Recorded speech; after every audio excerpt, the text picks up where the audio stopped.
That's how I think of tricks. It's like relative to life. It's like just failing over and over and over again.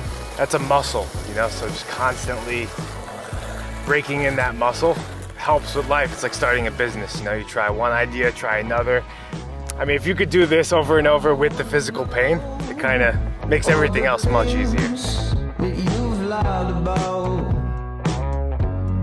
I'll find better things to do than get so fucking down about it. I've got broken bones, but which ones? Oh, who knows? I won't sit here in the dark and cold. That's actually a big thing. It's like people scared to come to the skate park. And it's like, I think it has to do with, like when I feel scared to go to a place, I realize that it's not the people there.